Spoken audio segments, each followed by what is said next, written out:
গ্রাম straining এর জন্য normally আমাদের যে জিনিস দরকার সেটা হচ্ছে ক্রিস্টাল ভায়োলেট। এই ক্রিস্টাল ভায়োলেট তোমার আছে 90% দরকার, আর তোমার ইথানল লাগবে আমার 90%। তারপরে যেমন তোমার অ্যামোনিয়াম অক্সালেট আছে, অ্যামোনিয়াম অক্সালেট মূলত তোমার গঠন আছে 0.8 গ্রাম, যে সলিউশন তৈরি করতে হয়। ডিস্টিল ওয়াটার আমার লাগবে, সাথে তোমার আয়োডিন আছে, পটাশিয়াম আয়োডাইড আছে, ডিস্টিল ওয়াটার আছে, ঠিক আছে। এটা দিয়ে মূলত তোমার আয়োডিন সলিউশন তৈরি করে নিতে হবে। এরপরে যেমন তোমার ইথাইল অ্যালকোহল আছে, ইথাইল অ্যালকোহলের সাথে ডিস্টিল ওয়াটার দিয়ে আমার মূলত কি করা লাগবে, 90% তৈরি করবে। এখন 90% দেখো, 95 ml তুমি ইথানল নিচ্ছ, ইথাইল অ্যালকোহল নিচ্ছ, নিয়ে তার মধ্যে 5 ml যখন ডিস্টিল ওয়াটার দিচ্ছ তখন 90% তোমার তৈরি হয়ে যাচ্ছে। লাস্ট একটা জিনিস লাগে, সেটা হচ্ছে স্যাফরানিন। এটা এক ধরনের ডাই, এটাও মূলত লাগে তোমার কিসের জন্য, এই গ্রাম স্টেনিং এর জন্য। এখন এই জায়গাটা একটা জিনিস দেখো, যে গ্রাম স্টেনিং এর আমি তোমাদের একটা ফটো দেখাই, শুনতে পাচ্ছ? জি স্যার, শুনতে পাচ্ছি। জি শোনো, স্যার, শোনা যায়। আমি একটা ফটো ওপেন করছি, দেখো একটা ফটো।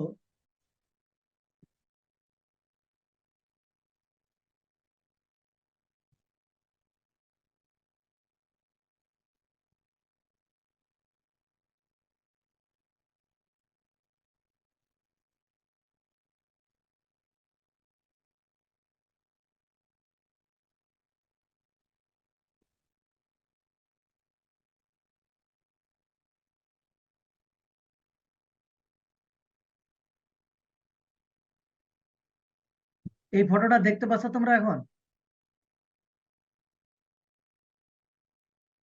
এই ফটোটা দেখা যায়? জি স্যার, দেখা দেখা যাচ্ছে। যায়। শোনো, এই জিনিসটা জাস্ট তোমার গ্রামে ট্রেনিং যে মেথডটা করা হয়, এইটাকে just হাতে কলমে এই জায়গাটা দেখা, এই ফটোটা দেখানো আছে, ঠিক আছে। এই জায়গাটায় মূল যে জিনিসটা করা হয় সেটা হচ্ছে তোমার, এই ফটোটার দিকে তাকাও এবং আমি তোমাদের পিডিএফটা ওপেন করতেছি। দেখো এই জায়গা প্রসিডিউরের শুরুতে যে জিনিসটা বলা হচ্ছে, আমরা প্রথমে একটা কি নেব, একটা মূলত গ্লাস স্লাইড নেব। গ্লাস স্লাইড নিয়ে তার উপরে বলা আছে শুরুতেই এ drop of sterile distil water. এই জায়গাটায় দেখো, এই ফটোতেই মূলত যে জিনিসটা দেখানো হচ্ছে যে শুরুর যে একটা গ্লাস স্লাইড নিয়ে আছে, এই গ্লাস স্লাইডের উপরে একটা ড্রপ স্টেরাইল ডিস্টিল ওয়াটার নেওয়া হয়েছে। নেওয়ার পরে তারপরে 2 নম্বর স্লাইডে এই জায়গাটায় যে কাজটা করা হয়েছে, তোমার ওই দিয়ে তোমার কালচার যে লুপ, এই লুপ দিয়ে আমরা মূলত একটা লিকুইড মিডিয়া থেকে হোক বা সলিড মিডিয়ায় যে আমাদের কলোনি তৈরি হয়েছে, কলোনি থেকে আমরা লুপের মাথায় উঠাই নেব, একটু কালচার নেব, ব্যাকটেরিয়াল কলোনি নেব। কলোনি নিয়ে আমরা কি করব, এই জায়গাটায় প্রথম প্লেটের উপরেই দেখো, এই জায়গাটা দেখা যাচ্ছে যেটা একটা লুপটা এর উপরে ধরা দেখা যাচ্ছে। এই দেখো লুপটা মনে হচ্ছে যে এর উপরে ধরে রাখা। এই জায়গাটাই মূলত তোমার যে কাজটা করতে হবে, ওই কালচারটা নিয়ে আমি যে এক ড্রপ ওয়াটার নিচ্ছি ওইটার উপরে লুপ দিয়ে এরকম ঘষা দিয়ে জাস্ট একটা টাইপের তৈরি করে নিতে হবে, একটা মানে মিক্সার করে নিতে হবে লুপটা। এটাকে বলে স্মিয়ার। আমরা স্মিয়ারটা তৈরি করে নেব। নেওয়ার পরে তারপরে বলা হচ্ছে যে a very thin film was prepared on the slide by spreading uniformly. তুমি লুপের মাথা দিয়ে এভাবে করে নাড়ায় নাড়ায় দিয়ে জাস্ট ওইটাকে স্লাইডের উপরে তুমি একেবারেই ডিজলভ করে নিলে। তারপরে বলা হচ্ছে the film was fixed by passing it over the gentle film for 2 or 3 times. এইবার বলা হচ্ছে এইটাকে তুমি একটা জেন্টেল ফ্লেম, তুমি একটা বুনসেন বার্নার বা কিছুতে আগুন ধরাবা, ধরে তুমি ওই স্লাইডটাকে আগুনের উপরে 2 থেকে 3 বার, 2 or 3 টাইমস, 2 থেকে 3 বার তুমি আগুনের উপরে ধরবা। ধরলে কি হবে, ওই যে ডিস্টিল ওয়াটার এবং গণনা আছে যে ওই যে কালচারের যে ফিল্মটা তৈরি করলে ওটা শুকায় যাবে। শুকাই গেলে তখন যে কথাটা বলা হচ্ছে, এর উপরে বলা আছে the slide as floated the crystal violet solution. তুমি তখন ফার্স্ট আমরা এই যে ইমেজে দেখলাম, যেটা এই জায়গা থেকে যে ইমেজের ফার্স্ট যেটা এই যে ক্রিস্টাল ভায়োলেট, এই ক্রিস্টাল ভায়োলেট ডাইটা তখন তোমার ওই স্লাইডের উপরে দিয়ে দিতে হবে।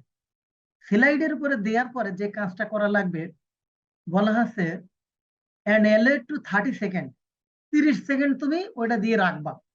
রাখার পরে বলা আছে then wash thoroughly with gentle stream tap water. 30 second পরে তুমি ট্যাপ ওয়াটারের নিচে দিয়ে তুমি স্লাইডটা দিয়ে ফেলবে। তারপরে বলা আছে the slide was then immerse in iodine solution. 30 second পরে এসে এই যে আয়োডিন সলিউশনটা তুমি আবার কি করবা, তুমি মূলত ওই স্লাইডের উপরে দিবা। দিলে তখন কি দেখা যাবে, এই জায়গায় ভায়োলেট দেখা যাচ্ছে, এটা তো ভায়োলেট দেখা যাচ্ছে। তুমি এই মুহূর্তে স্লাইডটা যদি মাইক্রোস্কোপিতে দাও তখন ভায়োলেট দেখা যাবে। তারপরে বলা হচ্ছে দেখো the slide was then immersed in iodine solution. Iodine সলিউশনে দেওয়া হলো, তারপরে বলা আছে ফর 1 মিনিট। আয়োডিন সলিউশন দিয়ে তুমি 1 মিনিট রাখবা। রেখে বলা হচ্ছে কি আবার তুমি ক্লিন করবা, এবং সেটা বলা হচ্ছে 95% অ্যালকোহল 10 সেকেন্ড। তুমি এই আয়োডিন দিয়ে 1 মিনিট রাখার পরে তখন আর পানি দিয়ে ধোয়া যাবে না, তখন ধুতে হবে তোমার এই দিয়ে 90% অ্যালকোহল দিয়ে। 90% অ্যালকোহল দিয়ে তুমি ওয়াশ করবা, করার পরে এইবার বলা হচ্ছে এইবার তুমি আবার কি করবা, ট্যাপ ওয়াটারের নিচে দিয়ে তুমি আবার ধুয়ে ফেলবা।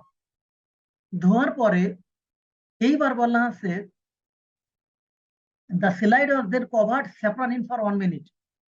তখন তুমি আবার স্যাফরানিন ডাই দিয়ে, এই যে এই ফিগারে যেটা দেখা যাচ্ছে, ইথাইল অ্যালকোহল দিয়ে ওয়াশ করার পরে আবার স্যাফরানিন দিয়ে তুমি 1 মিনিটে স্যাফরানিন ডাই দিয়ে, এই স্যাফরানিনের কালার হলো পিঙ্ক কালার, তোমার এইটা দিয়ে 1 মিনিট আমরা গঠন আছে কি করবো, এটাকে কাভার করে রাখবো। ওই যে জায়গাটা কালচারের ছিল ওর উপরে স্যাফরানিন দিয়ে আমরা 1 মিনিট রাখবো। রাখার পরে বললাম after washing the tap water and blotted dry it was examine under microscopy. তখন আমরা এটা একটু স্লাইডটা হিট দিয়ে শুকাতে পারি, না ফ্যানের মধ্যে রেখেও আমরা শুকাবো। একটু বাতাসে রেখে শুকানোর পরে যখন তুমি মাইক্রোস্কোপিতে দেখবা তখন দুটো কালার দেখা যাবে, ফাইনালি দুটো কালার দেখা যাবে। তার মধ্যে একটাকে বলছি ভায়োলেট কালার আর একটা আছে পিঙ্ক কালার। আমি তোমাদের বলছিলাম সেদিন পিঙ্ক কালার হবে কখন, যখন তোমার ব্যাকটেরিয়ার সাধারণত সেল ওয়ালটা গ্রাম নেগেটিভের থাকে আছে পাতলা থিন এবং গ্রাম পজিটিভের থাকে থিক, যখন মোটা থাকবে তখন তারা যে কাজটা করবে, তুমি যে ক্রিস্টাল ভায়োলেট দিয়ে যখনই এটা স্টেন করেছো তখনই যে রংটা সে ধরে ফেলবে, রিটেইন করবে যে এই রংটা তুমি আয়োডিন দাও, ইথাইল অ্যালকোহল দাও, ওয়াটার দাও, যা দিও, তুমি ওয়াশ করলে কখনো এই ওই থিক অল সাধারণত ক্রিস্টাল ভায়োলেট একবার অ্যাবজর্ব করলে ওইটা আর বলে ধুলেও যাবে না। কিন্তু গ্রাম নেগেটিভের সেল যখনই তুমি আয়োডিন দিয়ে ওয়াশ করবা অথবা ইথাইল অ্যালকোহল দিয়ে ওয়াশ করবা তখন অটোমেটিক্যালি রংটা ছেড়ে দেবে। যার কারণে দেখো ইথাইল অ্যালকোহল যখন দেওয়া হয়েছে তখন এই রোড ব্যাকটেরিয়া কালার হয়ে গেছে সাদা, ও ওর সেল অলটা পাতলা হতে অলরেডি সে রং ছেড়ে দিয়েছে। পরবর্তীতে যখন তুমি স্যাফরানিন দিয়ে ডাই করেছো তখন সে কি করেছে, পিঙ্ক কালারটা সে নিয়ে নিয়েছে। যার কারণে আমরা মাইক্রোস্কোপিতে